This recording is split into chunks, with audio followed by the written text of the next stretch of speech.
Lecture 69 start करते हैं जी। Kaif 1 FAR 1 का तवज्जो चाहिए सबकी। यार ये बंद कर दो, इसकी आवाज़ बहुत ज़्यादा आ रही है। उधर से चला ले एक आधा इसे। एक मिनट खामोश हो। अच्छा जी, अभी तक बंद नहीं हुआ ये? अच्छा, हो जाएगा सही। अच्छा जी, कल का लेक्चर जो है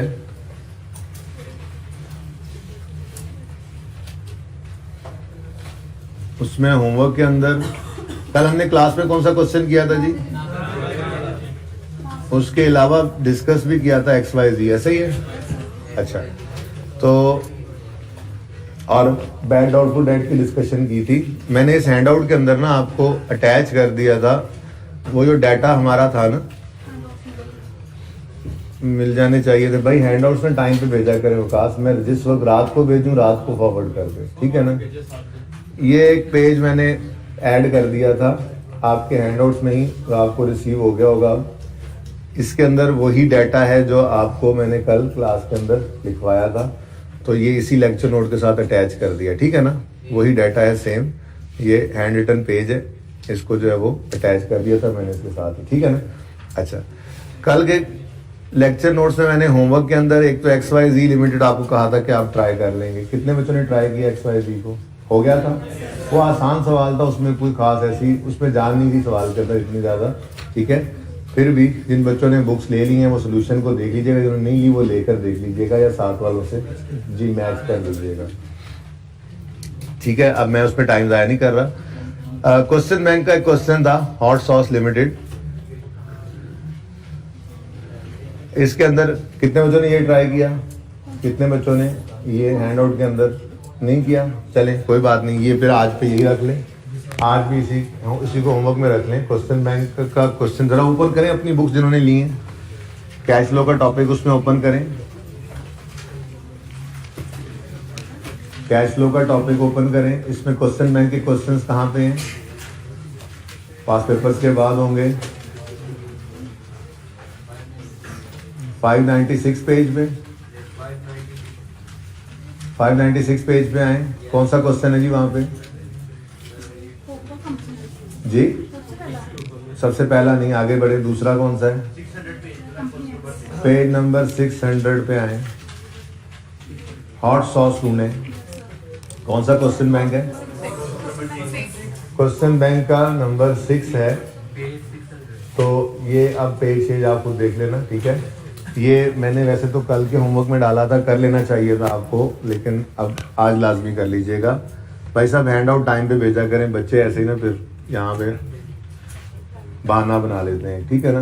ओके चलिए ठीक है, फिर अब ये तो रह गया। होमवर्क के अंदर मैंने एक नया सवाल भी लिख दिया है और आज एक डिफरेंट तरीके से कैश फ्लो का सवाल करना सीखना है हमने।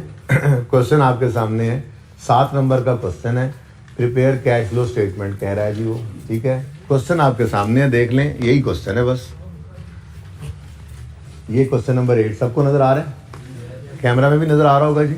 ओके चलें, इस सवाल को पढ़ें। मैं तो कहता हूँ 2 मिनट पढ़ के इसको सोचें कैसे हो सकता है, ठीक है? ये पास पेपर 8 है, AB एंटरप्राइजेस, पेज 560 के ऊपर मौजूद है, बच्चे कह रहे हैं।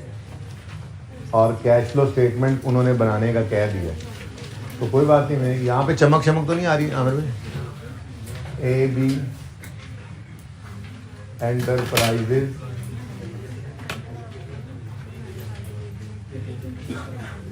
कैश फ्लो स्टेटमेंट कह रहे हैं जी, बना दें।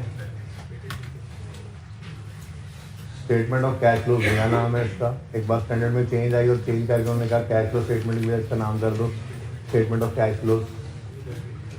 तो ये भी एक चेंज है। मैं फॉर्मेट बता रहा हूँ, आप छोड़ें, आप सवाल पढ़ें, आप देखें कैसे होना है सवाल। 2 मिनट आपको इसलिए दिए गए हैं। 30 जून 2013।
जी गप्पे लगा रहे हैं, मतलब सवाल पढ़ लिया है तो कर भी लें, मैंने कहा था पढ़ें और कर लें कुछ। इसका सवाल की रिक्वायरमेंट क्या है जी? Prepare cash flow statement. चलें आप रहने दें, बस जो करना था आप लोगों ने कर लिया, बस छोड़ें आप फॉर्मेट, मैंने बना दिया फॉर्मेट। तो देख लें प्लीज, 7 नंबर का सवाल है, ऐसे भी सवाल आ सकता है, ठीक है? कैसे? A summary of revenue and expenses of AB Enterprises for the year ended 30 June 2013 is given below. Sales, cost of sales, GP, selling, general admin expenses, net income before tax, income tax और net income after tax आ रही। ऐसा क्या जी? तो 122 जो है वो profit after tax है और 212 जो है वो प्रॉफिट बिफोर टैक्स है। हमारा स्टार्टिंग पॉइंट क्या होता है जी? तो जो डाटा मिलता जाए वो लिखते जाए। 212 ये हमने टिक कर लिया। उसके बाद रिटेन्ड अर्निंग्स का अगर कॉलम, रिटेन्ड अर्निंग्स का अगर लेजर बना रहे हो तो फिर उसमें 212 की बजाय 122 जाएगा, ये आपको बता दिया था, क्योंकि ये क्या है, वो नेट इनकम बिफोर, वो पीबीटी इसको हम लिखते थे, और ये टैक्स है तो फिर ये प्रॉफिट आफ्टर टैक्स है। तो ये आपका स्टार्टिंग पॉइंट है कैश फ्लो का, और पैड जो है ये रिटेन्ड अर्निंग्स में नजर आया करता है, ठीक है ना? ये कैपिटल के अकाउंट में, अगर सिर्फ कैपिटल का अकाउंट बन रहा हो तो ओके। अब ऊपर सेल्स हैं, कॉस्ट ऑफ सेल्स हैं, सेलिंग एडमिन वगैरह हैं, कोई इधर उसने हमें अदर इनकम वगैरह नहीं बताई हुई, gain and loss and disposal है, कोई इंटरेस्ट है, इसलिए फिलहाल तो सिर्फ एक ही फिगर हमने उठाई। और अब आगे बढ़े तो आगे सवाल में बैलेंस शीट वगैरह कोई नहीं दी हुई, ठीक है? मज़े की बात यही है कि अब इसी डाटा से हमने कैश फ्लो बनानी है, ठीक है? लेकिन अगर आप गौर करें ना तो उसने net changes working capital items की दे दी हैं, ठीक है? कैश ने तो जाना होता है, आपको पता है, कैश एंड कैश इक्विवेलेंट में, तो इसको तो छोड़ दें, ठीक है? आगे बढ़ते हैं। ट्रेड रिसीवेबल्स नेट बता दिए उसने, कितने? 74। क्या हो रहा है 74 से? वो हमारा जुगाड़ यहाँ पे काम भी आ गया, ठीक है ना? अगर डेटर क्रेडिट हो रहे हैं तो वर्किंग कैपिटल में कैश को क्या दिखाना पड़ेगा, ठीक है? अब उसूल वही रखना है, कैश को हम ले जाएंगे वर्किंग 1 के लिए, वर्किंग कैपिटल में नहीं आता, आपको पता है ना? फिर डेटर्स हैं, इन्वेंट्रीज हैं, प्री पेमेंट्स हैं, एक्रूवल्स हैं, ये सब के सब जाएंगे वर्किंग कैपिटल चेंजेस के अंदर, ठीक है? सही है? उसके बाद टैक्स पेएबल है, तो टैक्स पेएबल का हम क्या बनाया करते थे? लेजर। तो इसका तो लेजर बनेगा, उसूल वही रखने हैं। सवाल में डाटा कम हो गया तो क्या हुआ, कोई नहीं, हिम्मत करेंगे, अल्लाह खैर करेगा, ठीक है? अब ट्रेड रिसीवेबल्स क्रेडिट हो रहे हैं, तो मैं वर्किंग कैपिटल एडजस्टमेंट्स में आया तो मैंने यहाँ पर लिखा, जो नाम यहाँ पे लिखा हो वही लिख लिया करेंगे। ट्रेड रिसीवेबल्स नेट, हाँ जी, क्रेडिट हो रहे हैं, तो कैश में डेबिट, ये तो मुफ्त के नंबर है भाई, पॉजिटिव के साथ आ गया, ठीक हो गया ये। आगे बढ़े, इन्वेंट्रीज डेबिट हो रही हैं 105 से, इन्वेंट्रीज का बढ़ना डेबिट होना होता है, ठीक है ना? तो कैश को नेगेटिव साइन के साथ शो कर दें, कुछ करना ही नहीं था, सब कुछ गिवन है इसमें। 105 pre paid expenses, pre payments हैं, प्रीपेड एक्सपेंस ये एसेट होता है, एक्सपेंस प्रीपे कर दे तो एसेट होता है, लाइबिलिटी होता है, एसेट होता है ना। तो प्रीपेमेंट एक एसेट क्रेडिट हो रहा है यानी कम हो रहा है, तो प्रीपेड एक्सपेंसेस कम हो रहे हैं क्रेडिट, तो कैश को क्या कर दो डेबिट, कितने से 6 से, 1000 में कर रहा हूँ सवाल, ठीक है। उसके बाद एक्रूड एक्सपेंसेस, एक्रूड एक्सपेंस ये लाइबिलिटी होती है, एक्रूड एक्सपेंस, एक्सपेंस एक्रू हुआ है, पेएबल है, ठीक है। तो एक्रूड एक्सपेंसेस बढ़ रहे हैं कम हो रहे हैं, डेबिट हो रहे हैं, डेबिट बढ़ना होता है कम होना होता है। अच्छा ये भी सोचने की जरूरत नहीं थी, बड़ा सुकून था। प्रीपे जो यहाँ पे डेबिट हो रहा है दूसरा कैश को क्रेडिट ही करना होता है ना, ठीक है। तो prepaid sorry accrued expenses debit, तो कैश को क्या कर दो क्रेडिट, कितने से 15 से। और आखिर में रह गया ये ट्रेड पेएबल्स, ये भी यहाँ पे फिट कर दो, ओके सौके ट्रेड पेएबल्स, हाँ जी ट्रेड पेएबल्स क्या हो रहे हैं डेबिट, तो कैश को कर दो क्रेडिट, कितने से 90 से। सवाल में इंटरेस्ट पेड तो है कोई नहीं, डिविडेंड भी मुझे अभी तक तो नज़र कोई नहीं आया, बस एक टैक्स की फिगर ही रह गई है, सिर्फ ये निकल आए तो हमारा ये कंप्लीट हो जाएगा पोर्शन। ठीक हो गया, ये बात समझ रहे हो। अच्छा अब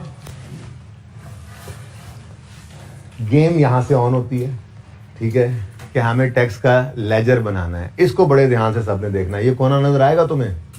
अच्छा ये जो मैं टैक्स का लेजर बनाऊंगा ना, ये एक लेजर 2013 में इसने बनवाया था, और फिर ये उसके बाद रिसेंट 2-3 अटेम्प्ट पहले, जो 4 अटेम्प्ट पहले इसने सवाल दिया, उसके अंदर उसने इसी बेस के ऊपर पूरा सवाल ही करवा दिया था। ठीक है ना, चलो कोई बात नहीं, देख लेते हैं। मैं जनाबे वाला टैक्स का लेजर बनाने जा रहा हूं, ठीक है जी।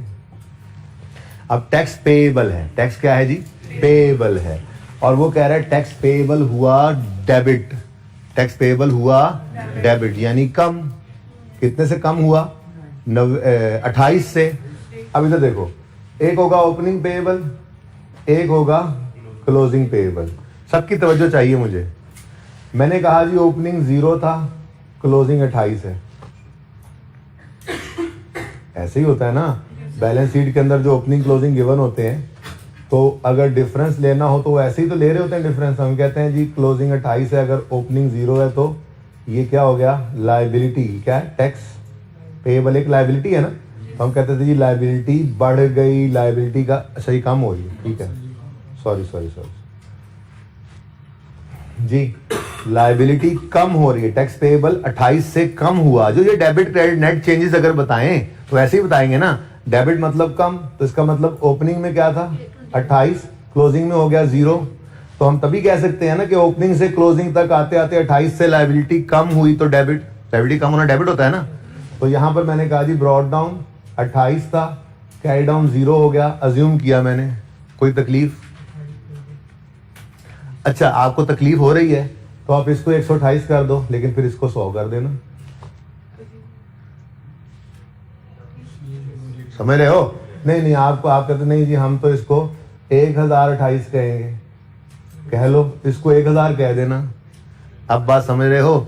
यानी जो मर्जी कर लो, इस फर्क को 28 रखना है। आपको जी नहीं हम तो इसको 10,028 कहेंगे, कर लो यार 10,028, इधर 10,000 कर लेना, यानी फर्क दोनों में क्या रहे 28 का। ये बात समझ आई है?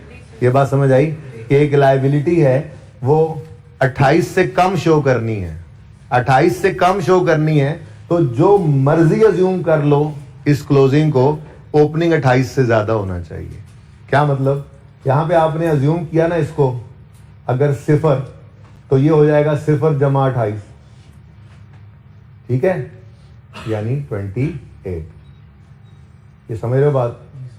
क्यों? क्योंकि हमने ये बताना है कि ओपनिंग से क्लोजिंग तक आते आते लायबिलिटी 28 से कम हुई है।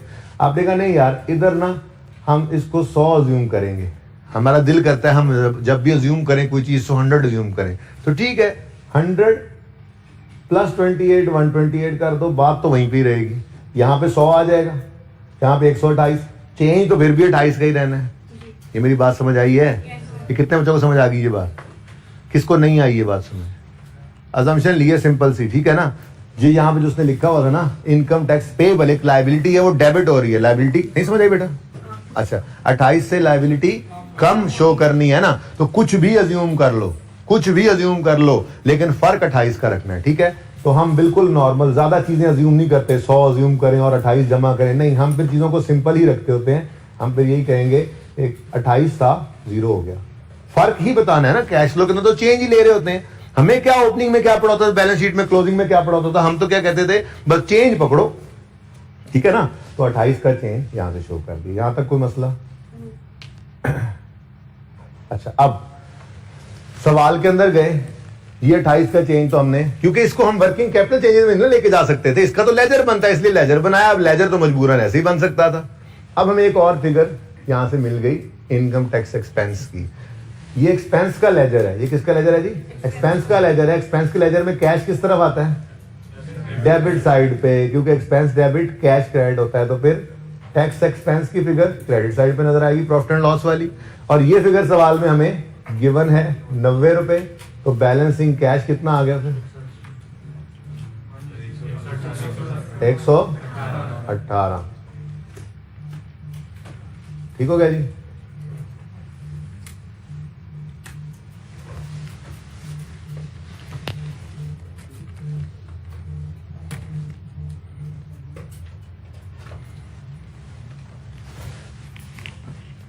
ये कैश क्या है, ये टैक्स पेड है, क्या है जी, टैक्स पेड कितना 118 नेगेटिव हो गया।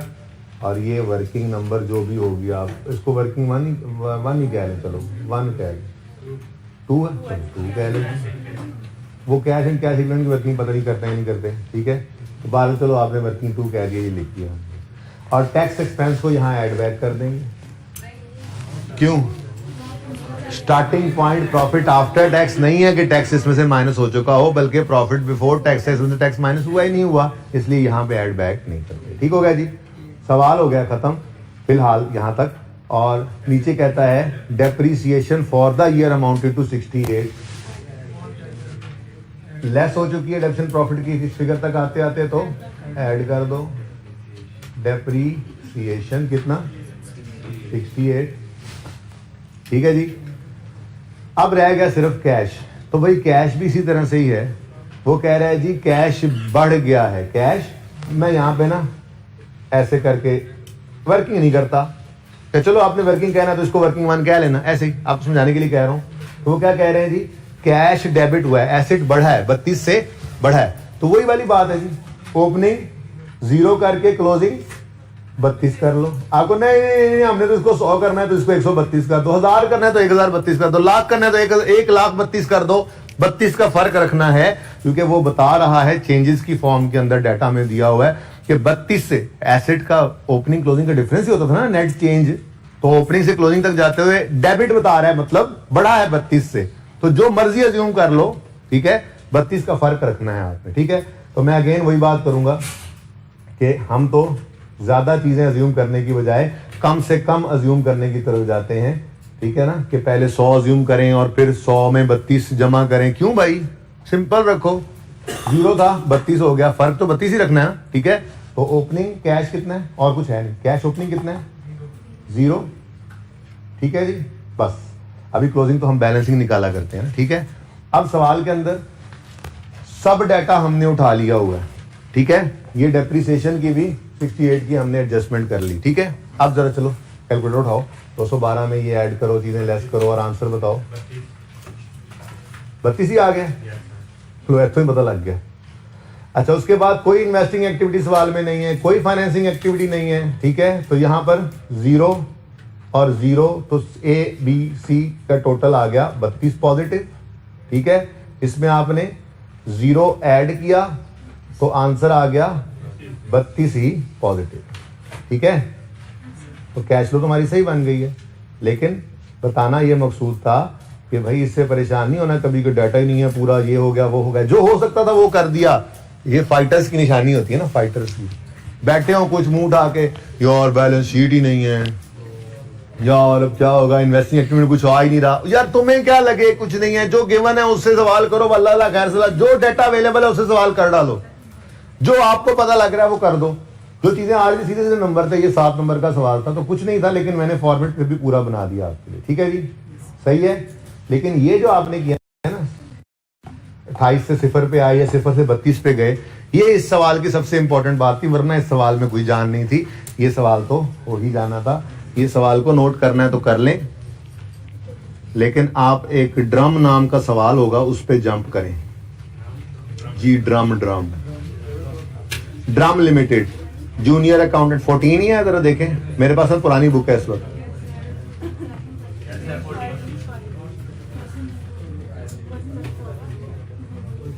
रिक्वायरमेंट चेक करो जी इसकी। स्टेटमेंट ऑफ कैश फ्लो बना दो यूजिंग इनडायरेक्ट मेथड। यही मेथड तो हम कर रहे हैं, शुक्र है इनडायरेक्ट बोला उसने, वरना तो ये सवाल ही ना कर सकते। तो मैंने भी यही देखा है कि इनडायरेक्ट मेथड लिखा हुआ है, उसके बाद तो सवाल तो आपके साथ ही देखूंगा। ओके ले भाई, ड्रम लिमिटेड का जूनियर अकाउंटेंट है, उसने कोई जूनियर अकाउंटेंट है ना, अब जूनियर तो जूनियर ही होता है, आपको पता है। उसने कुछ कारनामा हाय सर अंजाम दिए हैं। जूनियर अकाउंटेंट, ये नोट कर रहे हैं, चले 2 मिनट लें, 2 मिनट लें, कर लें इसको।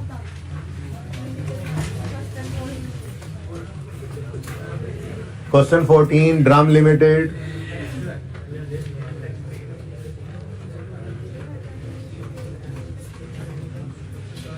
ये सवाल कैसा लगा? अच्छा, वैसे आज तक ये होता है, आज तो टाइम कुछ इस तरह से, सवालों की तरतीब हर बार बदल ही जाती है, नए सवाल भी आ जाते हैं, उस्ताद की तरतीब भी बदली होती है। वरना मैं यूं किया करता था, सुनो प्लीज, कि ये सवाल पहले करवा दिया करता, पहले होमवर्क में देता था, फिर कहता था अगले दिन कि हाँ भी हुआ, बच्चे कहते थे सर टेक्स्ट की समझ नहीं आ रही, टेक्स्ट की समझ नहीं आ रही, फिर ये बात समझा देता था। उसके बाद फिर कहता था ड्रम वाला अब करो। लेकिन चलो अभी तो कह दिया ना, तो ड्रम वाला शुरू करें, कोशिश करें, जरा पढ़ तो लें एटलीस्ट, सवाल को पढ़ें तो सही सब बच्चे जिन्होंने नोट कर लिया है। एक मिनट जरा मेरी तरफ तवज्जो करें। पहली लाइन लिखी हुई है, junior accountant of drum limited has prepared following statement of cash flows for the year and 31 दिसंबर 18। ये उसने कैश फ्लो बनाई है, ठीक है ना। ये पहली लाइन मैंने इसलिए पहले पढ़ दी क्योंकि अब मैं इसको ऐसे करके प्रेजेंट करना चाह रहा हूं। एडजस्टमेंट 6, ठीक, थोड़ी सी कहानी रह जाती है, चलो कोई नहीं, खैर।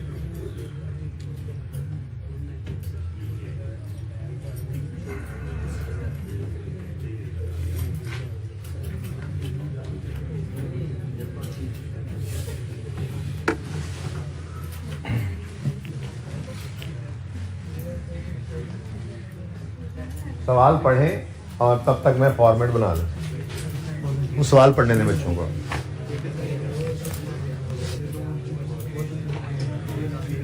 ये पढ़ के बताएं जरा, वैसे हो सकता है ये सवाल, उसने भी इंक्रीज डिक्रीज वाली कोई चवलें मारी हुई है कैश फ्लो के अंदर, पता नहीं कैसी कैश फ्लो बनाई है, हमने अपने हिसाब से बनानी है, हमें नहीं पता। अटेम्प्ट क्या है इस सवाल की? पहले 13 में छोटा सा वो काम करवा के फिर 19 के अंदर पूरा सवाल ही उस बेस पे बना दिया। चेक करो, मैं ड्रम वाले सवाल से पहले सिर्फ यही सवाल करवाया जाता था, बच्चों को कहा जाता था कि इसको यूज करके भी बना सकते हो कैश फ्लो। जो ध्यान देते थे उन्होंने ड्रम वाली अटेम्प्ट में कर लिया सवाल, और जो ध्यान नहीं देते थे बातों पे, वो फिर अगली बार ध्यान देने लग गए। ईयर एंड क्या है बता दो मुझे? 31 दिसंबर 18।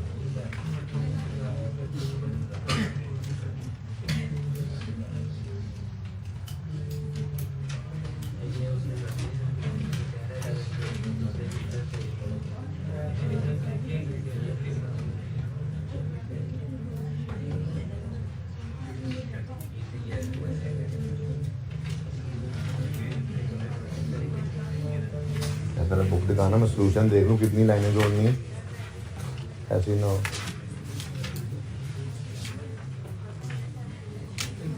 कैश नॉन कैश की एडजस्टमेंट्स कितनी हैं? 1 2 3 4 को आइटम्स हैं, चलो ठीक है बस।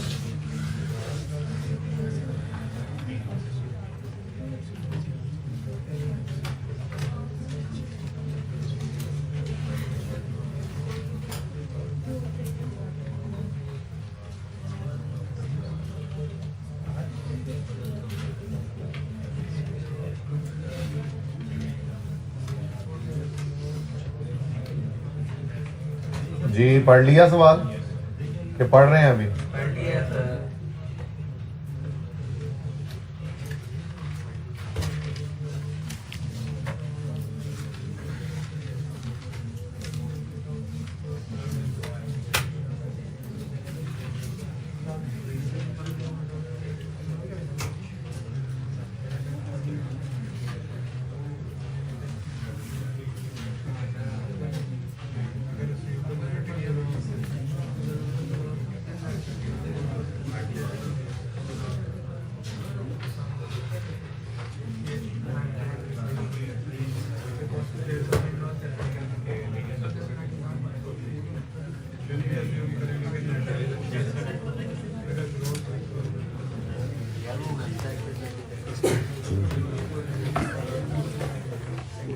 शाबाश। फिर फॉर्मेट बनाएं, ले आए आमिर भाई इधर। अब आप लोग भी फॉर्मेट बनाएं जी सब। फिर पहले फॉर्मेट बनाएं और फॉर्मेट का टाइमर है 2 मिनट, 1.5 मिनट पे लाना है जिसको। शाबाश, जल्दी करें, नाम शाम सब कुछ लिख लें, सारा फॉर्मेट।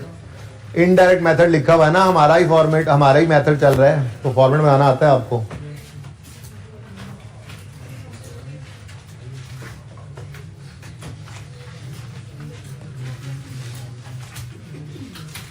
अच्छा ठीक है।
कल इंशाल्लाह रेक्टिफिकेशन ऑफ एरर का टॉपिक मिक्स करेंगे इसके साथ।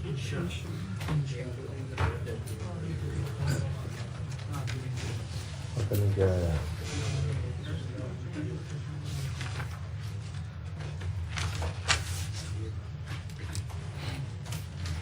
रुपीज डाटा किस में गिवन है जी? रुपीज इन थाउजेंड में गिवन है।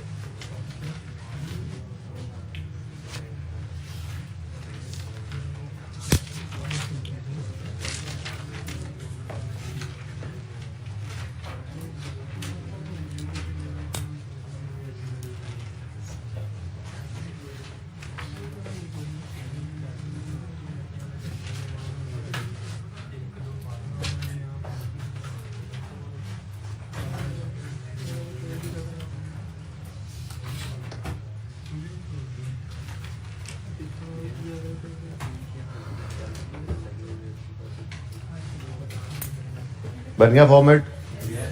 करें शुरू कहानी। चलो, ऊपर वाली अंग्रेजी आपको पढ़ा दी थी मैंने। अकाउंटेंट ने, जूनियर अकाउंटेंट ने ये चांद चढ़ाया है, मतलब ये कैश फ्लो बनाई है, ठीक है। अपनी तरफ से उसने बस कुछ बना दिया है। ऑपरेटिंग एक्टिविटीज में रिटेन्ड अर्निंग्स भी ला रहा है, डिविडेंड पेएबल भी, पता नहीं कौन कौन सी उसने क्लासिफिकेशन क्या की हुई है, छोड़ो इस बात को। हम तो बस इस डाटा को यूज करके अपने लेजर्स ओपन कर लेते हैं। वो पता क्या कह रहा है? ये कहानी आपने पढ़ी है कि कौन नहीं पढ़ी? कह रहा है जूनियर अकाउंटेंट ने एक बड़ी मेहरबानी की। क्या? Inform you that he has taken the difference of opening and closing balances of each balance sheet item. ये उसने बड़ी मेहरबानी की कि उसने जो भी इधर किया है ना एक्टिविटी, जिसमें जो चीज डालता रहा है, ये तो चलो हम सही कर लेंगे। एक मेहरबानी उसने क्या की? बैलेंस शीट के हर आइटम की ओपनिंग क्लोजिंग का डिफरेंस उसने ले लिया। यानी कि कंप्लीटनेस इंश्योर हो रही है कि सारा कुछ यहाँ पे पड़ा है, पड़ा और शक्ल में, कोई मसला नहीं, ठीक है। And classified each under difference as either operating, investing और फाइनेंसिंग। नजर आ रहा है। He further informed that statement is tied up with the cash balances appearing in the balance sheet, ठीक है जी। यानी कि ये जो कैश है वो कह रहे हैं कि जी ये भी बैलेंस शीट के अंदर जो गिवन है ना, कैश ओपनिंग और क्लोजिंग, ये वही गिवन है, यानी ये उठा के अपनी वर्किंग वन में लिख लेंगे, ठीक है। अच्छा, उसके बाद कहता है लेकिन इसने ये चीज़ें इग्नोर कर दी। एक पॉइंट में डेप्रिसिएशन है, दूसरे पॉइंट में डिस्पोजल है, तीसरे में प्रोविजन है, चौथे में डिविडेंड है, पांचवें में इंटरेस्ट है, छठे में टेबल के अंदर कुछ पड़ा हुआ है। तो ठीक है, कोई मसला नहीं है। हम तो लेजर वाले आइटम्स के लेजर बना लेंगे और वर्किंग कैपिटल वालों को वर्किंग कैपिटल में ले जाएंगे और working one cash and cash equivalent को वर्किंग वन में ले जाएंगे। ठीक है, तो एडजस्टमेंट्स पढ़ लेते हैं ताकि ये पता लग जाए कौन सी एडजस्टमेंट्स किसके साथ अटैच्ड हैं, ताकि वो फिगर लिखते हुए ध्यान कर लें। ठीक है, तो पढ़ें जी, एडजस्टमेंट्स पढ़ लें एक बार। सवाल आधे घंटे का है लेकिन हम इस पे पौना घंटा लगा देंगे, उससे भी ज़्यादा टाइम लगा देंगे, कोई मसला नहीं। ठीक है, फॉर्मेट वही है जो बन गया और तो रहा कुछ नहीं पीछे। असल तो मुश्किल मेरे लिए फॉर्मेट ही होता, आपके लिए भी है ना, फॉर्मेट ही मुश्किल होता है ना। अच्छा, वैसे कैश फ्लो का टॉपिक है, अब सही से बताना कैसा लगा कैश फ्लो का? इजी है ना। अब इसके अंदर सबसे मैक्सिमम मुश्किल बात वही है जो कल करेक्शन मैंने करनी है इसके अंदर इंक्लूड, उसमें भी आप 80% 90% सवाल कर चुके होते हैं वैसे ही, बस वो थोड़ा सा मसला आता है करेक्शन का, और वो भी मसला कोई नहीं है, वो एक बार कर लेंगे तो वो भी समझ आ जाएगी। ठीक है, उसके बाद जब हम डायरेक्ट मेथड पे मूव करेंगे ना तो आप कहेंगे यार ये पहले क्यों नहीं कराया, ये तो आसान। आपको पता है ये मुश्किल काम करने की आदत हमें पहले होती है, जरा मुश्किल काम से बंदा मुश्किल से गुजर के आ जाता है ना तो फिर आगे आसानियां वैसे भी हो रही होती हैं तो और आसानियां भी अल्लाह दे देते हैं, तो वो मेथड वैसे ही आसान है। ठीक है ना, तो कैश फ्लो का टॉपिक एक ऐसा टॉपिक है जो आपको 70-80% मार्क्स लाजमी दे देगा, सवाल जितना मुश्किल मर्जी हो जाए, लेकिन 70-80% मार्क्स उसको मिलेंगे जो टेस्ट में ट्राई करेगा। अब आज का जो टेस्ट है उसके अंदर सारी चीज़ें थोड़ा ही वैसे ही होंगी जैसे हमने 4-5 सवाल यहाँ पे किए हैं। ठीक है, दो चार चीज़ें तो उसके अंदर होंगी ऐसी जो आपको परेशान करें, तो आपने परेशान नहीं होना, आपने अपना पूरा फॉर्मेट बनाना है, जो मैक्सिमम काम कर सकते हैं वो कर देना है आपने। आप यकीन माने, आप ऐसा करके एक बार देखें, आपका पेपर का सवाल पास लाजमी हो जाएगा, और ये कॉन्फिडेंस आपको बेटा टेस्ट में ही मिल सकता है। तो दो चार चीजें तरतीब से चल रहा है, प्रॉफिट, अगर लॉस आ जाए तो कभी सोचा ही नहीं। बात समझ रहे कि नहीं समझ रहे? ठीक है ना, तो ऐसे कुछ डिफरेंट, कुछ थोड़ा सा डिफरेंट हो जाए तो परेशान नहीं हो जाना होता। ठीक है, आपको नहीं पता जी कि इन्वेस्टमेंट प्रॉपर्टी कैसे डील होती है, इसमें हो रही है देख लेंगे आप, इस तरह इसमें हो रही है, नहीं इसमें नहीं हो रही, हाँ होमवर्क वाले सवाल के अंदर आप उसको देखेंगे। तो चीजें एक दो एडजस्टमेंट्स डिफरेंट हो जाती हैं, आप उन पे फोकस ना किया करें, रिकरिंग नेचर की चीजें देखें जो हर सवाल के अंदर आप कर रहे हैं। पीबीटी उठा के ले जाते हैं आप, कभी पीबीटी मिस हो जाए, हो सकता है सवाल में मिस हो। ठीक है, इसमें इसकी बात कर रहा हूं। ठीक है, हो सकता है सवाल के अंदर पीबीटी मिस हो, ठीक है, और पैट गिवन हो या पैट मिस हो, पीबीटी गिवन हो, टैक्स निकाल कर कहीं से हमने लाना हो, कुछ भी हो सकता है। तो आपने सवाल में फाइट पुट अप करनी है। आप जो ड्यू टाइम है, 15 नंबर का सवाल है, इंटू 1.8 अगर कर दें, अगर तो जितना टाइम बनता है वो टाइम आप ईमानदारी से उस सवाल के ऊपर लगा दें, वो सवाल आपको पासिंग मार्क्स दे देता होता है। ठीक है ना, कोशिश करेंगे ना इंशाल्लाह। अब चलें वापस है, एडजस्टमेंट 1 है, depreciation on building and equipment amounted to 480 and 810 respectively. लगता है बिल्डिंग और इक्विपमेंट अलग अलग है, हाँ, लैंड एंड बिल्डिंग का अलग लेजर बनना है और इक्विपमेंट का अलग बनना है। ठीक है, अच्छा कोई बात नहीं। During the year N equipment costing 560 having book value of 310 was sold. ये पीस ऑफ केक एडजस्टमेंट थोड़ा ही है ये। अच्छा, थर्ड है प्रोविजन वाज इंक्रीज्ड बाय 140। अगर ऊपर नेट डेट पड़े हुए तो हम छलांगे लगाते हुए अपना काम कर लेंगे, अगर ग्रॉस हुए तो फिर परेशानी की बात है। ठीक है, number 4, dividend amounting to 700 was paid during the year. और मुझे कहीं नजर नहीं है डिविडेंड पेएबल भी है, लेजर बनेगा पेएबल का। अच्छा, ऐसा भी तो हो सकता है। अब देखो कोई कहानी किस तरह जा रही है, सवाल पूरे में प्रॉफिट नजर नहीं आया, लेकिन देखो कहानी किस तरफ लेके जा रहा है सवाल, कि डिविडेंड पेड की फिगर दे रहा है आज, जो हम हमेशा निकाला करते थे। डिविडेंड का लेजर बनना है, ओपनिंग क्लोजिंग उससे आने हैं, पेड की फिगर दे रहा है तो वहां से डिविडेंड की फिगर निकलेगी जो रिटेन्ड अर्निंग से कॉलम से आती थी, लेजर से आती थी। इस दफा डिविडेंड पेएबल से वो निकल आएगा, उसको ले जाएंगे रिटेन्ड अर्निंग से उसमें लेजर में, ओपनिंग क्लोजिंग वहां से लेकर डिविडेंड निकाल के वहां से पैट निकल आएगा, और टैक्स कहीं से निकलेगा तो उससे पीबीटी निकलेगा, तब कहीं जाके हमारा पीबीटी आएगा। तो भाई कभी कभी उलट भी चलना पड़ सकता है। आप बस अपनी बेस को पकड़े रखें, फॉर्मेट बना हुआ है, काम करते जाए, जो नजर आ रहा है आपको खुद ही सवाल गाइड करता जाएगा कि किस तरफ लेके जाना है उसने आपको। ठीक है ना, चलें next. Interest and tax for the year, interest and tax expense दे रहा है वो। ठीक है, इन दोनों के तो लेजर बनते होते हैं ना, एक्सपेंस दे रहा है, पेड की फिगर्स यहां से आ जाएंगी, लेकिन ये एक्सपेंस आ गया तो आपको अगर पैट मिल जाए तो टैक्स एक्सपेंस भी मिल जाए तो आप पीबीटी में पहुंच सकते हैं ऐसे, ठीक है। लास्ट है trade and other payables as at 31 December include 950 for purchase of land and building. क्या मतलब, लैंड एंड बिल्डिंग परचेज किया होगा तो उसके पैसे नहीं दिए होंगे, तभी तो ट्रेड एंड अदर पेबल्स पे लायबिलिटीज के अंदर ये शामिल है। लेकिन फिक्स एसेट्स को खरीदना हमारे ऑपरेशंस का पार्ट नहीं होता डेली के, ये कभी कभार फिक्स एसेट का खरीदना बेचना कभी कभार वाली बात होती है। तो इसलिए इसको ऑपरेशंस वाले कैपिटल आइटम चेंजेस के सेक्शन से दूर रखना है, तो हमें इसको चेंज इसको जरा एडजस्ट करना पड़ेगा। ये तो हम 2 दफा कर चुके हैं। अब क्वालिटी एंटरप्राइजेज में 2 दफा हुआ था, कल वाले सवाल के अंदर भी दो एडजस्टमेंट्स आई थी, ठीक है। इसमें एक आ रही है। ट्रेड एंड पेबल्स कहाँ पड़े हैं, ये कहाँ गए हैं, ये ठीक है। इसके साथ यूँ लिख दो एडजस्टमेंट नंबर 6, ताकि जब इस पे पहुंचे ना तो इसको डायरेक्ट लिखने की बजाय वर्किंग में लिख लें। बस ये सवाल पहले पढ़ने का फायदा होता है। कुछ बच्चे मुझे कहते हैं सर आप कहते हैं 2 दफा सवाल पढ़ें, फिर करने का तो टाइम नहीं बचता। मुझे नहीं लगता ऐसी बात कभी हो सकती है। आप 2 दफा सवाल पढ़ें, तीसरी बार वो प्लान हो चुका होता है, सवाल करने में टाइम भी कम लगता है। पढ़े बगैर शुरू कर दें, एंड पे जाकर मतलब लगेगा अच्छा यार ये बात पहले पढ़ी होती तो सवाल और तरह से होना था, अब सारा गलत हो गया, चलो काटो दोबारा शुरू करें, ठीक है ना। तो भाई 2 दफा कम से कम सवाल पढ़ना है, और इसमें कोई टाइम जाया नहीं होता, उल्टा आपका क्वेश्चन प्लान हो रहा होता है। अब आपने एक बार सवाल पढ़ा, फिर दूसरी बार पढ़ा, तो आपके दिमाग के अंदर वैसे ही उसका स्केच बन गया है, अब वो तेजी से हो जाएगा सवाल, ठीक है ना। कोशिश किया करें, टेस्ट में अप्लाई करेंगे इन सारी चीजों को तो आईके के पर्चे में कर सकेंगे। जो आता है कर दो, आगे चले जाओ। टेस्ट में अप्लाई करोगे तो इतना कॉन्फिडेंस होगा कि आईके के पर्चे में ये करो, वरना बैठे होगे मुंह उठा के वहां, फिर कहोगे अगली बार बाबा सारी बातें मानूंगा आपके साथ, ठीक है। शुरू करें जी, एडजस्टमेंट्स पढ़ ली हमने। चलो अब अपने पुराने रूल्स पे वर्किंग कैपिटल आइटम वाली चेंजेस वाली चीज है वो वहां पे ले जाएंगे, वर्किंग वन वाली चीज है वर्किंग वन में ले जाएंगे, लेजर वाली चीज के लेजर बना लेंगे। डाटा यही है बस, बैलेंस शीट इनकम स्टेटमेंट आ जाओ, वैसे नहीं गिवन, कोई बात नहीं। ये ट्रेलर दिया था, पूरी किस्त देख लें आप।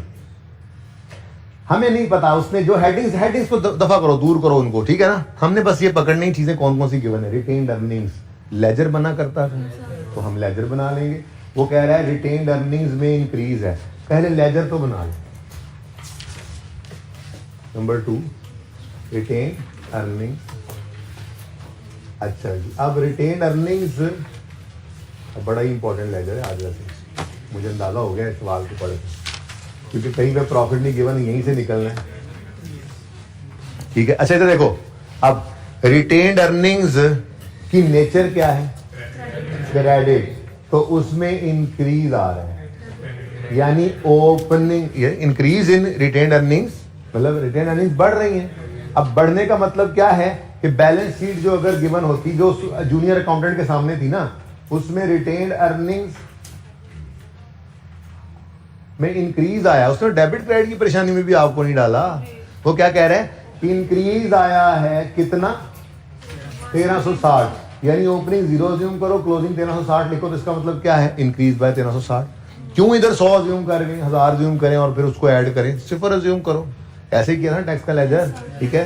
तो भाई रिटेन अर्निंग से लेजर बन रहा है, ओपनिंग कितना है 0, क्लोजिंग 1360, ठीक है, सही है ना। हम तो डिफरेंस को ही लेना है, डिफरेंस यही निकलता है, तो आप जो मर्जी कर लें, 1000 लाख करोड़ लिख लें यहाँ पर, बस दरमियान में 1360 का डिफरेंस जरूर रखिएगा ओपनिंग क्लोजिंग में, यानी ओपनिंग कम हो क्लोजिंग से, तभी तो यूं कह सकता है वो कि इंक्रीज इन रिटेन अर्निंग। वो ये तो कह रहा है कि ओपनिंग क्लोजिंग बैलेंसेस का मैंने डिफरेंस ले लिया है। डिफरेंस देखो उसने क्या बताया कि जी रिटेन अर्निंग में इंक्रीज आया 1360 का, मतलब इधर आप करोड़ भी ले लो तो यहाँ पे 1 करोड़ 1360 लेना, ठीक है ना, बस 1360 से बढ़ाना है, ठीक है ना, सही है, तो हम 0 ही लेंगे। ओके, चलें आगे, तरतीब समझ आ गई। नेक्स्ट क्या है जी, डिविडेंड पेएबल लायबिलिटी है, डिविडेंड पेएबल, थर्ड लेजर बन गया जी डिविडेंड पेएबल का। ये कल परसों ज़बानी बताया था, इसको कल बताया था, ठीक है, यूज हो जाएगा आज, ठीक है।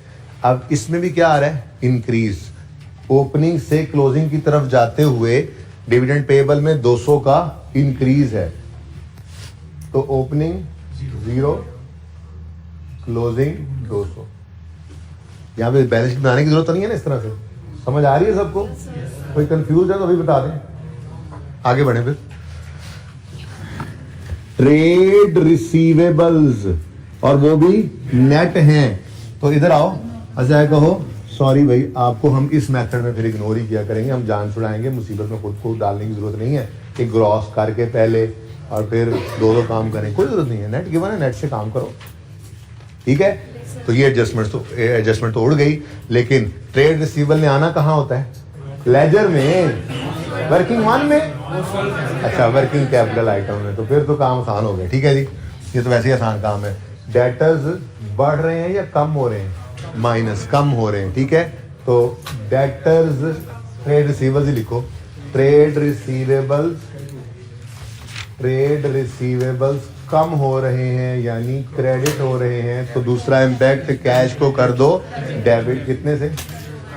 वो फिगर ही गिवन है, कोई कैलकुलेटर भी यूज करने की जरूरत नहीं पड़ रही। नेक्स्ट है जी इंटरेस्ट पेएबल। इंटरेस्ट एक्रूड मतलब इंटरेस्ट पेएबल, लेजर वाला आइटम है, बोलो। तो लेजर ओपन कर लो,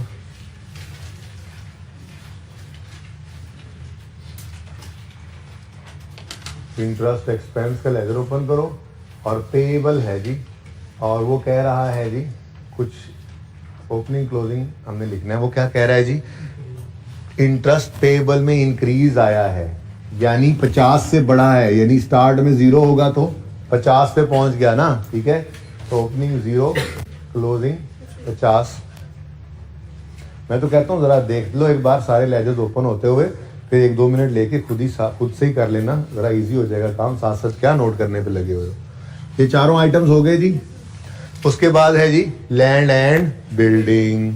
लैंड एंड बिल्डिंग लेजर वाला आइटम है, तो नंबर 5 क्या 100 माइनस हो गया। ट्रेड रिसीवेबल इंक्रीज हुआ था, ट्रेड रिसीवेबल में इंक्रीज है, ठीक है। ट्रेड रिसीवेबल बढ़ गए, डेबिट तो कैश क्रेडिट। अच्छा सॉरी जी, क्या चीज बना? लैंड एंड बिल्डिंग लिखा भाई। एक्यूमुलेटेड डेप्रिसिएशन तो अवेलेबल नहीं है, इसलिए अलग से अवेलेबल नहीं है ना सवाल के अंदर। अवेलेबल होती तो अलग बना लेते हैं, नहीं अवेलेबल तो उसको बुक वैल्यू पे बना लेंगे, ठीक है। अब वो क्या कह रहा है जी? इंक्रीज हुए हैं लैंड एंड बिल्डिंग, कितने से? 2600 से, यानी 0 था और 2600 पे पहुंच गया लैंड एंड बिल्डिंग, ठीक है ना। तो ओपनिंग 0, क्लोजिंग 26, ऐसे ही होगा ना, ठीक है। तो ओपनिंग 0, क्लोजिंग 2600। नेक्स्ट क्या है? इक्विपमेंट है, उसमें भी इंक्रीज है 1550 का। तो इक्विपमेंट का लेजर इधर बना लो भाई। क्या बेटा, क्या बोल रहा है? दवाई ली है इसने आज? ओके। Opening 0, closing 1550। ठीक हो गया, चलें आगे। इन्वेंट्री है, इन्वेंट्री वर्किंग कैपिटल आइटम में जाना है और डिक्रीज हो रही है यानी क्रेडिट, ठीक है। तो इन्वेंट्री क्रेडिट, डिक्रीज है ना, इन्वेंट्री क्रेडिट, हम अपना क्रेडिट लिखते हैं तो फिर पॉजिटिव साइड के साथ कितना है? 400। फिगर्स भी गिवन है, मुफ्त के नंबर, कितना आसान सवाल। टैक्स पेएबल, लेकिन इसका तो हम लेजर बनाते हैं, ठीक है। तो टैक्स पेएबल का लेजर बना लेते हैं।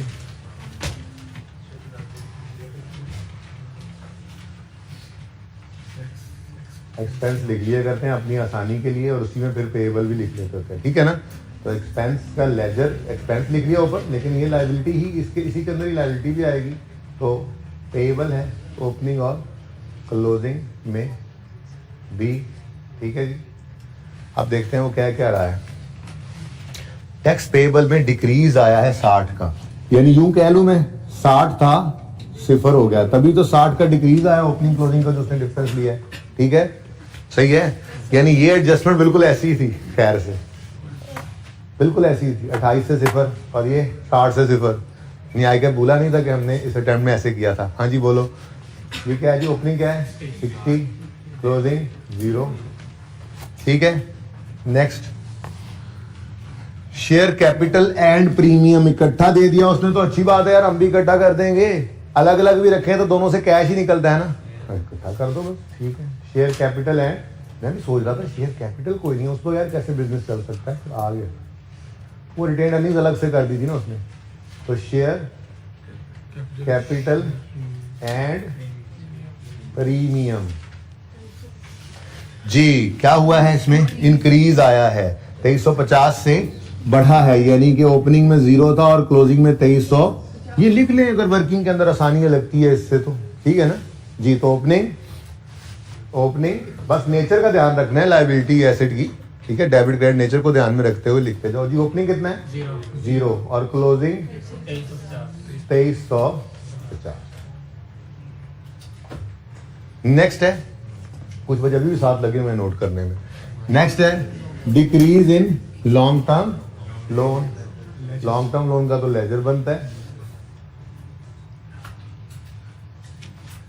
लॉन्ग टर्म लोन डिक्रीज है तो ओपनिंग में 0, डिक्रीज है लॉन्ग टर्म लोन में 1000 का डिक्रीज है, मतलब ओपनिंग 1000 क्लोजिंग 0 ज्यूम करो, ठीक है ना। 1000 से कमी शो करनी है तो 0, सॉरी वही 1000 और कैरी डाउन 0, यानी कि रीपे हो गया लोन।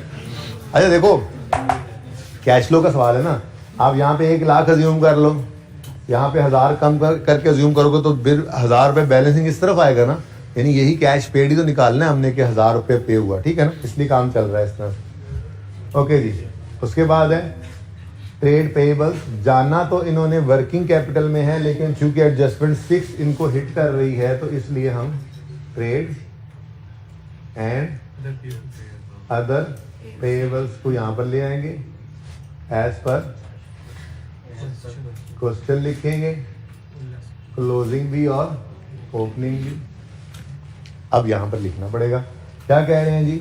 ट्रेड एंड पेएबल्स में 600 का इंक्रीज है, 600 से ओपनिंग से क्लोजिंग तक जाते हुए 600 से बढ़ गए तो 0 और 600, ठीक है जी। इसमें कोई एडजस्टमेंट आएगी और फिर जो नेट फिगर आएगी उसको हम वर्किंग कैपिटल में ले जाएंगे, ऐसे ही करते थे। नेक्स्ट खत्म कहानी। ये तो cash decrease in cash balance, ये तो उसने अपनी तरफ से डिक्रीज निकाला हुआ है। ये ओपनिंग कैश है और क्लोजिंग कैश है, तो ये हमारा कैश इन कैश इक्विवेलेंट है जी। सिर्फ कैश लिखा हुआ है तो हम भी कैश लिख लेते हैं जी। ओपनिंग कैश कितना है? 450 और क्लोजिंग कितना है? 100।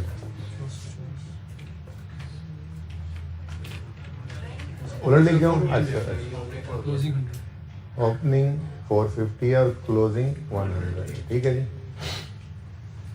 नहीं जी, सवाल का डाटा पूरा हुआ, अब आप लोग भी ये डाटा लिख लें खुद से नोट बोर्ड से ना देखें, शाबाश जल्दी करें, बस एडजस्टमेंट 10 मिनट के अंदर सवाल फड़क जाना है। पहले दिल किया ये सवाल टेस्ट में, फिर मैंने कहा ऐसे ही बच्चे मारेंगे मुझे कि अच्छा भला हमें लग रहा होता है टॉपिक हमें बिल्कुल ही आता है, तो फिर मैंने वो सवाल ऐसे ही दे दिया जो हमने किया हुआ है जिस तरह का। हाँ, चेंजेस तो होती हैं, नई चीजें तो होती हैं, आपको पता है, मजा तभी आता है ना। पता नहीं, मेरे ख्याल में 15-16 नंबर का सवाल है, 10 नंबर से किसी के नंबर कम हुए ना तो उसकी खैर नहीं, मैं बता रहा हूँ, एक ही क्वेश्चन है। हाँ? कैश फ्लो का ही है। आइए सेट में भूल गया डालना, कोई बात नहीं, नेक्स्ट टेस्ट में डाल देंगे। आइए सेट तो बाकी जल्दी करो, सवाल खत्म करो, वो आइए सेट की थोड़ी सी थ्योरी पढ़ के जरा, जो 2-4 लाइनें रह गई थी वो पढ़ लें जरा जल्दी से, जल्दी करो। बस 10 मिनट में सवाल खत्म करना है।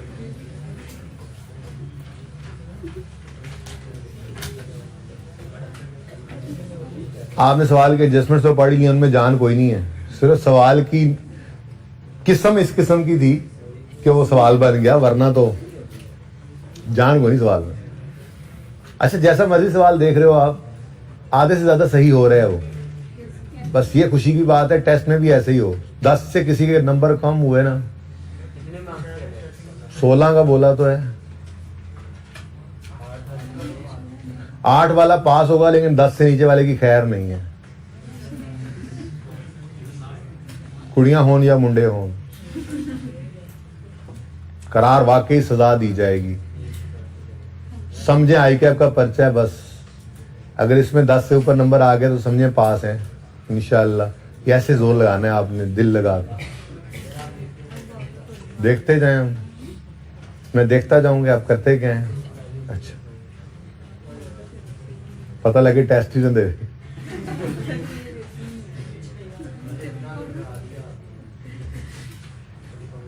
डर के आगे जीत है। स्पोर्ट्स डे पे टीम बना रहा है कोई बच्चा क्रिकेट की? कौन कौन क्रिकेट खेल रहा है? मेरे पास भी नहीं है, पर मैं तो खेल रहा हूँ। पहले मैं बच्चों के साथ मिला के टीम बनाने लगा, फिर कुछ टीचर्स ने कहा कि नहीं, हम उस्तादों की टीम बना रहे हैं। मैं कहा बच्चों को मार ही खानी है, चलो ठीक है, मैं भी नाल खा लांगा। तो अब हम अलग टीम बना रहे हैं। इधर ले आए भाई।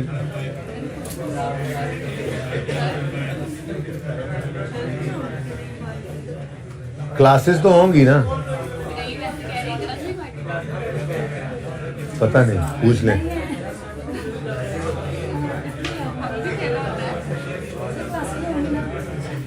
हाँ जी इंशाल्लाह रिकॉर्डिंग करूंगा।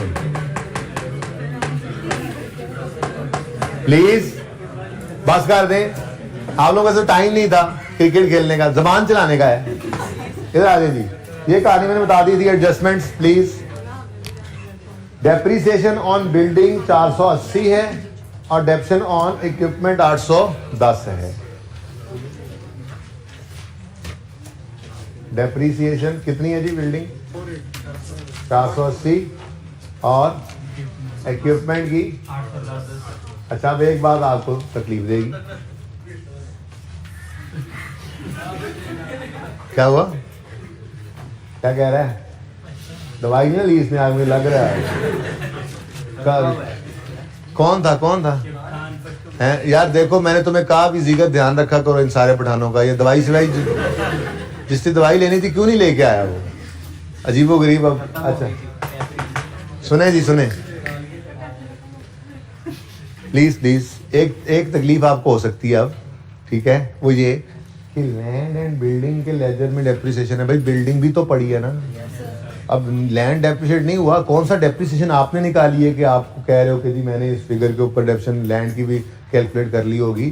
तो बस डेप्रिसिएशन उसने निकाल कर दे दी है, उसने बिल्डिंग पर ही की होगी कैलकुलेट। टेंशन ना लें आप, सवाल कोई गड़बड़ ना कहे तो खुद से गड़बड़ की तरफ नहीं चल पड़ते। अब लेजर है जो लैंड एंड बिल्डिंग का इकट्ठा, तो ठीक है इकट्ठा कर दो। डेप्रिसिएशन इसमें बिल्डिंग की है, उसने क्लियरली लिखा था डेप्रिसिएशन बिल्डिंग की, तो इसी लेजर के अंदर आएगी, मसला नहीं है। लेकिन एक काम कर लें, मुफ्त के नंबर माफी नहीं मिलेगी। जिसने मुफ्त के नंबर भी टेस्ट के अंदर छोड़े, मुफ्त के नंबर तो ले ही लें। डेप्रिसिएशन कैलकुलेट हो गई, कैलकुलेटेड है, लिख ली, इसको यहां पे भी लिख लें। ठीक है, मैंने माना अभी पीबीटी की फिगर आपके पास नहीं है, कोई बात नहीं यार। पीबीटी की फिगर लिखे बगैर यहाँ पे नंबर नहीं मिलने, जो फिगर यहाँ पे पहुंचेगी उसके नंबर है। तो ऐड, क्योंकि प्रॉफिट की फिगर तक आते आते डेप्शन लेस हो चुकी होती है, तो हम डेप्रिसिएशन को क्या कर देंगे? ऐड कर देंगे। जरा बताना दोनों। 480 प्लस 810, बस वर्किंग का रेफरेंस देना, सवाल में गिवन थी कितनी? 1290। अब देखो, जिसको सवाल की समझ ना भी आए ये तो वो लिख ही सकता था पर्चे के अंदर। मैं तो यहां तक कहता हूं कि जो समझ आए वो लिख दो, फॉर्मेट बना हुआ है। आपको कोई समझ नहीं आ रही सवाल की, डेप्रिसिएशन तो यहाँ पे आती है ना, वो तो लिख सकते थे। ठीक है, okay. Adjustment 1 is over. Adjustment 2, during the year N equipment costing 560 having book value of 310 was sold for 440। हमें कॉस्ट का क्या करना, हमारा तो एसेट अकाउंट ही बुक वैल्यू पे बन रहा है, तो हम ये बुक वैल्यू पकड़ेंगे 310, ठीक है जी। और ये कैश की फिगर आ गई हमारे पास, और हम डिस्पोजल का अकाउंट बना लेते हैं।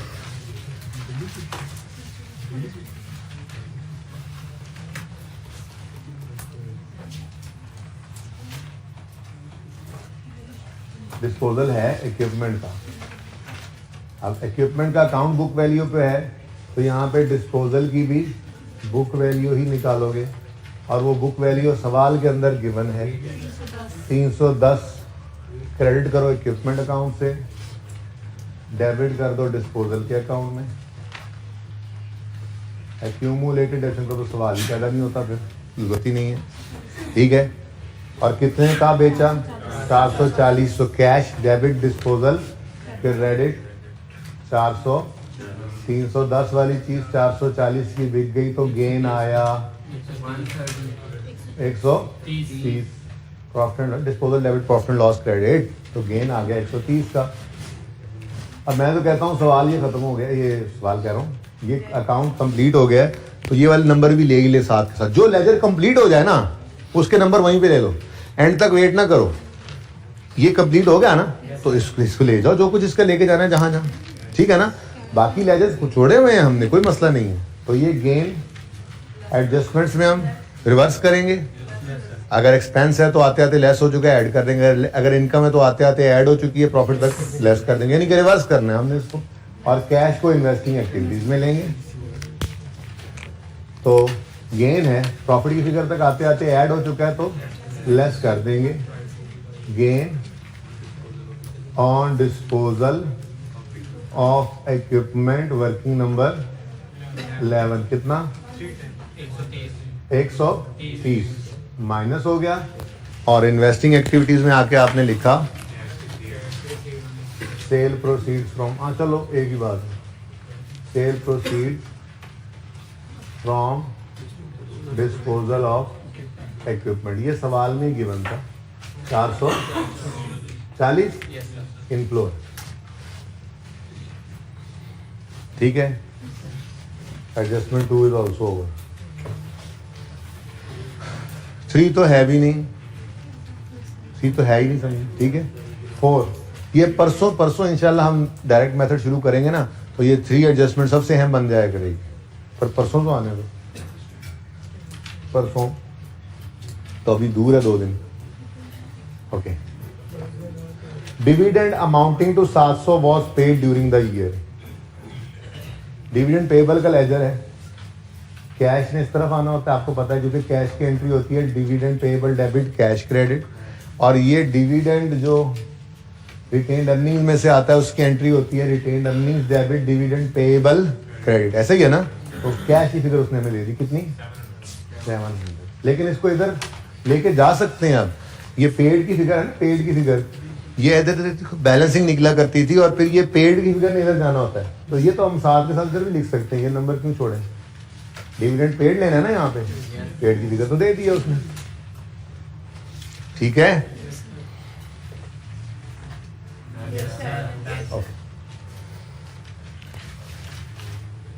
Adjustment 5, interest and tax expense for the year amounted to 378 and 650 respectively. ये क्या है जी?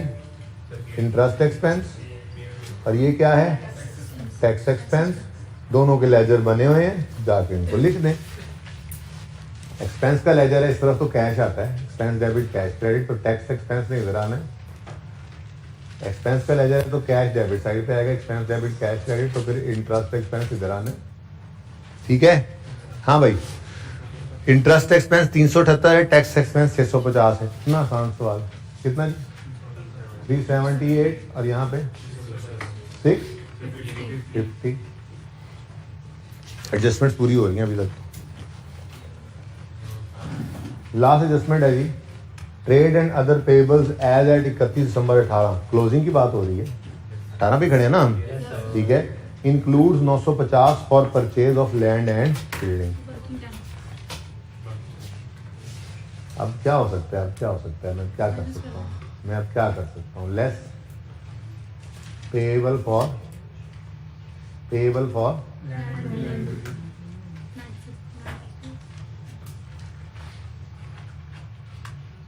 कितना जी? 950। अब यहाँ पे थोड़ी सी ऐसे बस कोई इतना कोई मसला कोई नहीं होता यार। देखो कोई नहीं, पहले क्या हो रहा था, ओपनिंग से क्लोजिंग तक जाते हुए ट्रेड पेबल्स बढ़ रहे थे। अब हम क्या कह देंगे, ओपनिंग से क्लोजिंग की तरफ जाते हुए कम हो गए। वैसे ही इंक्रीज डिक्रीज मिला हुआ था ना हमें। ये कौन सा टोटल ट्रेड पेबल से कि आप कहें ये क्या नेगेटिव हो गया? नेगेटिव नहीं हुआ भाई, ऑलरेडी हमें दिया ही चेंज हुआ था। आप इससे परेशान हो रहे हैं, इससे परेशान हो रहे हैं। इधर देखें, मुश्किल काम कर लेते हैं। आप इसको 1000 अज्यूम कर लें तो ये कितना है 1600। अब यहाँ पे क्या बच जाएगा 1000 और यहाँ पे 650 बनेगा। अब आप यहाँ से देखोगे तो क्या हो रहा है, ट्रेड पेपर में डिक्रीज है कितना 350। करना है तो ऐसे कर लो। ये बात समझ आई है? या आपको सिर्फ नेगेटिव नजर ना आए, परेशान ना हो भाई। हमें ट्रेड क्रेडिटर्स नहीं दिए हुए थे टोटल, क्या आपको कहो ये क्या तो नेगेटिव हो गया? नेगेटिव कैसे? नेगेटिव नहीं हुआ भाई, हमें सारा डाटा नहीं गिवन था, हमने पहले ही चेंज लिया हुआ था। आप अज्यूम कर लो इसको 1000 तो 600 से बढ़ना है इसने, तो यहाँ पे 1600 आ गया। अब ये पॉजिटिव हो गया। अब आपकी तकलीफ कोई नहीं रहेगी। आप क्या कहोगे कि ट्रेड पेबल्स कम हो रहे हैं 350 से। क्या हो रहे हैं जी? कम हो रहे हैं 350 से। जो ऐसे करना चाहे वो ऐसे कर ले। मेरा तो दिल है कि जैसे चल रहा था काम वैसे ही चलने दो, ठीक है ना? जैसे चल रहा था वैसे ही चलने दो। यहाँ पे 0 है, यहाँ पे 350 नेगेटिव हो गया, कोई मसला नहीं। ओपनिंग से क्लोजिंग की तरफ जाते हुए 350 की कमी दिखा देंगे। जिसको जैसे आसान लगे, मैंने दोनों तरीके कर दिए हैं भाई। जिसको अगर आपको ऑनलाइन वालों पिछले वाला आसान लग रहा है तो थोड़ा सा रिवाइंड करो, पॉज करो, वही नोट कर लो, फिर इसको मत छेड़ो। बस यहाँ पे है क्या, बल्कि मुझे लग रहा है वही काम कर ले। ये ठीक है? ठीक है, चलो ठीक है। जिनको लग रहा है वो ठीक है, वो कर ले, ठीक है। अच्छा जी, ट्रेड क्रेडिटर्स में क्या हो रहा है? 350 की कमी। Trade and other payables, trade and other payables, लेकिन वर्किंग का रेफरेंस देना जरा लाजमी है। कौन सी वर्किंग है? वर्किंग 10। अच्छा जी, ट्रेड एंड पेबल्स कम हो रहे, लायबिलिटी कम हो तो डेबिट। दूसरा इंपैक्ट कैश पे होगा, पॉजिटिव क्रेडिट। जी 3 मैंने तो कह रहा सवाल खत्म हो गया, मैंने लग रहा है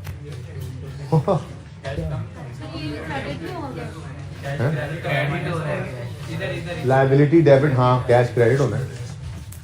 अच्छा जज्बाती हो गया था, सवाल खत्म हो गया। अच्छा, ऐसी कोई गलती छोटी सी हो जाती है पर्चे में और कैश फ्लो टैली नहीं होती, तो इसलिए कहता हूँ बार बार टैली करने नहीं बैठना पर्चे में। ऐसी गलती जैसे मुझसे हुई गलती, हालांकि मैं पढ़ा रहा हूँ आपको, आपने मुझे उस्ताद बनाया हुआ है, लेकिन मुझसे भी गलती हो गई ना। अब पर्चे के अंदर आपको 3 घंटे में बहुत सारे प्रेशर्स में ऐसी कोई छोटी मोटी गलती हो जाती है। अब कैश फ्लो टैली नहीं होगी। अब अगर आप उसको ढूंढने बैठो तो मैं तो कहूंगा 1-2 मिनट में कोई टोटल देख लो, नहीं मिल रहा तो छोड़ो और आगे चलो। वो 1 नंबर की गलती है, लेकिन सही करने ढूंढने बैठे ना तो फिर समझो 10 से 12 मिनट लगा दोगे, 15 मिनट भी लग जाते हैं। अब अगले सवाल के आसान 10-12 नंबर उस 10-15 मिनट में मिल जाया करते हैं। यहां से वो 1 नंबर छोड़ो यार, जो मिलने थे नंबर मिल गए। ऐसी छोटी मोटी गलती को ऐसे भी बैलेंस टैली नहीं हो रहा होता। टैली ना हो, सिर्फ एक टोटल को एक दफा देख लो, 1-2 मिनट में कुछ समझ आती, कोई चीज मिस तो नहीं हुई, नहीं नजर आ रहा, ठीक है यार जो नंबर मिलने थे इसमें से मिल गए। अब मैं बैठ के इसको सही कर भी लूं तो 1-1.5 नंबर बढ़ जाएगा। वो 10-12 मिनट आगे लगाता हूँ, अगले सवाल में से 10-12 नंबर मिल जाने। हर सवाल के आसान नंबर मौजूद होते हैं जो थोड़े टाइम में ज्यादा मिल जाते हैं, ठीक है ना? और सही है। चलिए जी, सवाल हो गया खत्म। अब रिटेन अर्निंग से कॉलम जो है ना जी, ऐसे बस खाली खूली पड़ा है। चलो कोई बात नहीं। इसमें क्या आया करता है? प्रॉफिट आफ्टर टैक्स आता है और डिविडेंड आता है। लेकिन आज 2 क्वेश्चन मार्क्स है। एक क्वेश्चन मार्क हो ना, बंदा बैलेंसिंग निकाल लेता है फिगर। चलो अल्लाह मालिक। यहाँ पे बैलेंसिंग फिगर इस तरफ आ रही है 900। अब फिर ये क्या होगा? डिविडेंड टेबल में इजाफा, क्रेडिट क्या होता है? डिविडेंड मजीद आने से इजाफा होता है ना। तो ये आ गया हमारे पास बैलेंसिंग फिगर। अब एक उम्मीद की किरण जागी, हमने कहा जी ये 900 है कि जो डिविडेंड इस दफा रिटेन अर्निंग से निकला होगा। यहाँ पे हमने फौरन आकर लिखा स्टेप 2 में 900 यहाँ पर लिखा, पहले यहाँ से निकला ये बैलेंसिंग फिगर। फिर हमने कहा जी ये वर्किंग नंबर 3 से हमें मिला है 900। अब सवाल तो खत्म हो चुका है और कोई बोनस इशू की बात नहीं कर रहा, कोई ट्रांसफर की बात नहीं कर रहा, कोई सरप्लस की बात भी नहीं कर रहा। तो बस यही चीजें हैं, नॉर्मल चार्ज होती हैं, ठीक है। अब बैलेंसिंग फिगर यहाँ से निकल आएगी 2260। लो जी 2260 जाके यहाँ पे लिख देंगे। ये तो प्रॉफिट आफ्टर टैक्स है, हमें प्रॉफिट बिफोर टैक्स चाहिए वहां के लिए। चलो सब्र करो, कुछ तो मिल गया बाहर, टैग तो मिल गया, चलो ठीक है। अब आगे बढ़ते हैं। मैं मार्कर जरा बदल के आता हूं। क्या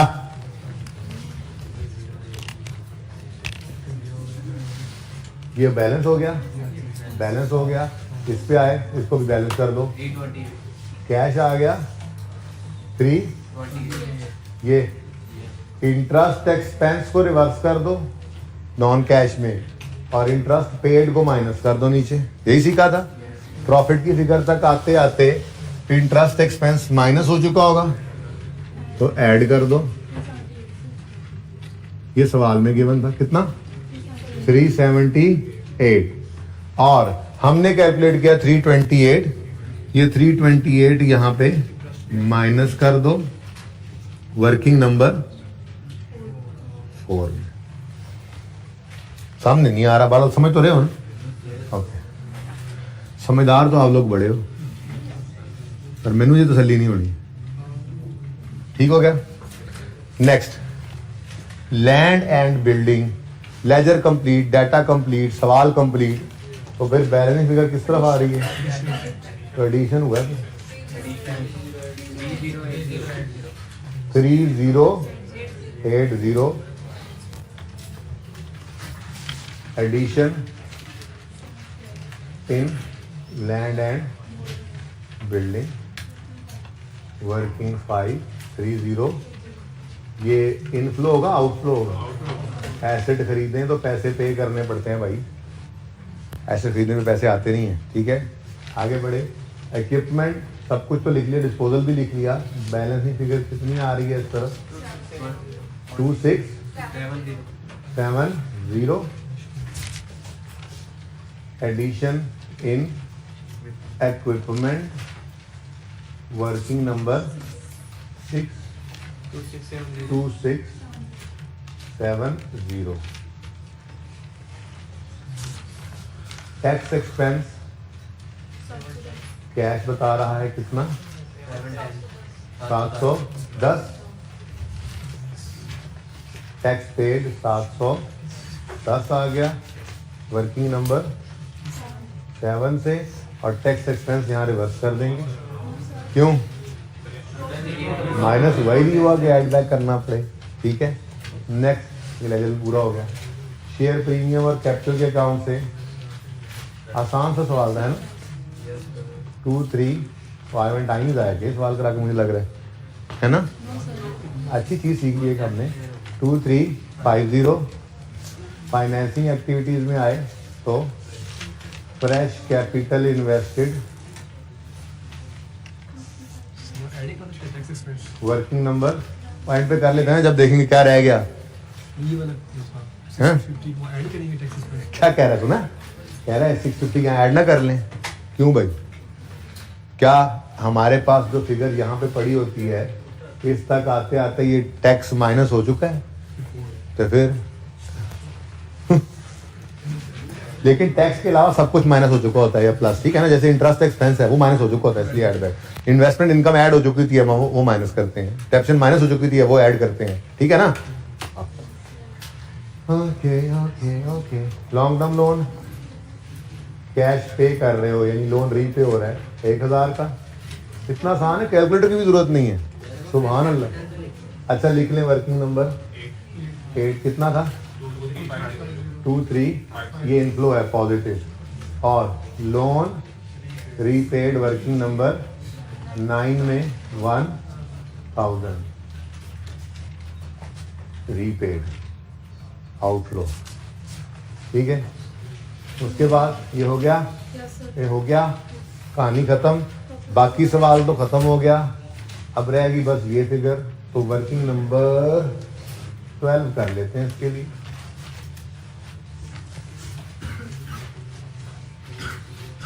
मेरे पास गिवन कोई नहीं है पीबीटी, पर खैर से मुझे टैक्स एक्सपेंस भी गिवन है सवाल में, और प्रॉफिट आफ्टर टैक्स मैं वैसे निकाल चुका हूं सवाल के अंदर। प्रॉफिट आफ्टर टैक्स मेरी वर्किंग नंबर 2 से मुझे मिल गया है कितना? 2260। टैक्स एक्सपेंस सवाल में मुझे बताया गया था, इधर से देख लो 650, ये 650 इधर आ गया। और पीबीटी आप बैलेंसिंग फिगर निकाल सकते हो। रिवर्स वर्किंग करते हो तो जो चीज़ माइनस हो रही हो प्लस कर देते हो, तो 2260 में ऐड कर दो 650, 2910। ये है हमारी कैश फ्लो का स्टार्टिंग पॉइंट 2910।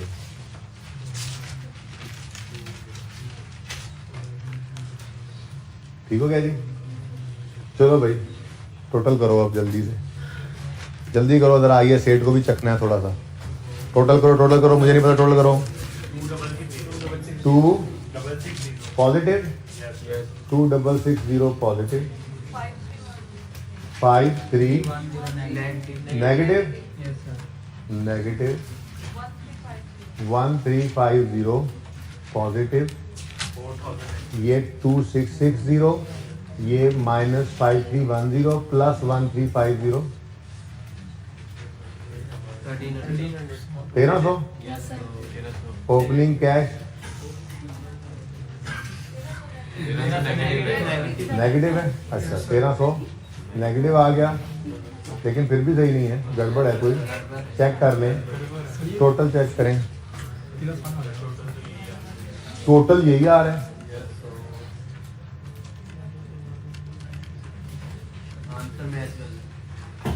खोल लें जी, मैं देख लेता हूँ। बुक ही दिखा दें मुझे यार, कौन जाके खोले।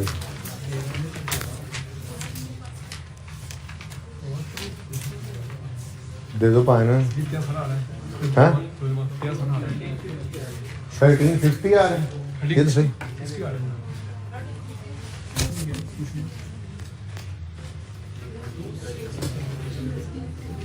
अच्छा वो प्रोविजन सोल्यूशन को परेशान होना, प्रोविजन अलग है। प्रोविजन में कि 140 पॉजिटिव आ रहा है और नीचे 240 नेगेटिव आ रहा है, तो हमने वो नेट कर दिया था। 140 पॉजिटिव और 240 नेगेटिव, ये नेगेटिव 100 होता है, ये ठीक है। मुझे चेक करने दो। 4360, हाँ लैंड बिल्डिंग में क्या मसला है? 2130 आता है, इक्विपमेंट ठीक है और सब सही है। ये सिर्फ लैंड बिल्डिंग के अंदर चेक कर लो जरा दोबारा इसको। ओह आई स्किप्ड भाई, मिस हो गई ये बात। हमने कुछ इक्विपमेंट, ये लैंड बिल्डिंग जो खरीदा था, देखो भाई मुझसे भी मिस हो गया, यही कह रहा हूँ।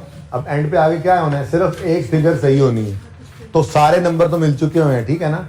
लैंड एंड बिल्डिंग उधर बना हुआ है।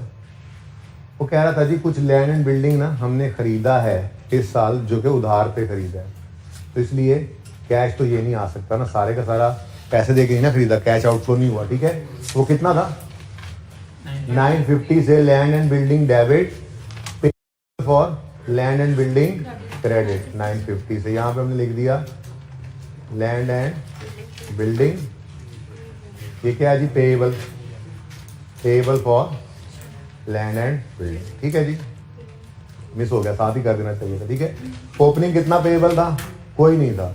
क्लोजिंग में कितना पेएबल आने लग गया? 950। यही तो लेजर का ओपनिंग क्लोजिंग यहाँ से माइनस किया हुआ है, ये ओपनिंग और ये क्लोजिंग, ठीक है ना। ये यहाँ पे आ गया, लेकिन इस लिखने की वजह से यहाँ पे जो हमने लिखा, ये कुछ हमने अभी उधार पे खरीदा है, तो फिर बैलेंसिंग कैश सारे का सारा ना आंदा, तो कैश इसलिए गलत हो गया था। बोलो 2130 21। ये बात समझ आ गई है? वैसे बात आसान थी, बस मिस होगी उस वक्त, साथ ही कर देनी थी। मैंने कहा तो करते हैं बाद में, बच्चा ना परेशान हो, उल्टा ही पड़ गया जी। 4360 जी, 3 पॉजिटिव नेगेटिव। अच्छा ये कितना है? 1350 पॉजिटिव और ये 50 नेगेटिव। अच्छा देखो इधर, ऐसे ही ना कल वाला जो सवाल था उसके अंदर रिसीवेबल की बात उसने की थी, तो रिसीवेबल का लेजर भी ऐसे ही बन सकता है कि हमारा 1800 अभी तक रिसीवेबल है, तो आपने यूँ लिखना था ओपनिंग रिसीवेबल कोई नहीं है, फिर कुछ रिसीवेबल 1800 इस दफ़ा आया, वो जो डिस्पोजल के अंदर रिसीवेबल आ रहा है, तो क्लोजिंग में रिसीवेबल आ रहा है। इस तरह का लेजर बना, ऐसी एडजस्टमेंट है तो लेजर बना दिया करो। तो हमने क्या किया था, हमने एज पर क्वेश्चन जो गिवन था ना उसमें से लेस कर दिया था इस रिसीवेबल को, तो वैसे लेस किया था जी 0 माइनस 1800, ठीक है ना। ये बिल्कुल ऐसी एडजस्टमेंट थी, मैंने कहा था दोनों को कंपैरिजन में करवा दूंगा लेकिन मैं भूल गया। तो देखो अब सिर्फ एक फिगर चेंज हुई है, क्या फर्क पड़ा सोल्यूशन के ऊपर, ठीक है, माइन्यूट सा फर्क। इसलिए अगर देखते हो पता लगे तो ठीक है, 1 मिनट का काम था, नहीं पता लगे तो सारा सवाल देखना पड़ा, 1-2 मिनट लगाए, नहीं पकड़ में आ रहा बात काम के जी कैसे बैलेंस हो रहा है, छोड़ो और आगे चलो, ठीक है ना। बहरहाल ये हमारा कौन सा सवाल था कल रिसीवेबल जिसमें आ रहा था 13, कौन सा वाला, नाजिर, ठीक है ना। इसके अंदर लेजर बना देना चाहिए था, कल मैंने जाते हुए शायद कहा था कि लेजर बना के समझा दूंगा, ठीक है ना, ऐसे लेजर बनना था। बिल्कुल इसी तरह से यहाँ पे वो कह रहे हैं कुछ उधार पे लैंड बिल्डिंग खरीदा था, तो land building debit, payable for land building credit, opening कुछ था नहीं, क्लोजिंग में आ गया, ठीक है। यही ओपनिंग क्लोजिंग माइनस कर दिए हमने, जैसे यहाँ पे ये रिसीवेबल था, ओपनिंग क्लोजिंग ये हमने माइनस कर दिए थे रिसीवेबल्स में से, ठीक है ना, सही हो गया। चल अच्छा जी, अब टाइम तो खत्म है, एक नजर इधर देखें जरा एक दफा सिर्फ। होमवर्क मैंने जो लिखना था वो लिख दिया। होमवर्क में आपका है टेक्सला लिमिटेड और कल वाला उधार पूरा कर लेना, हॉट सॉस।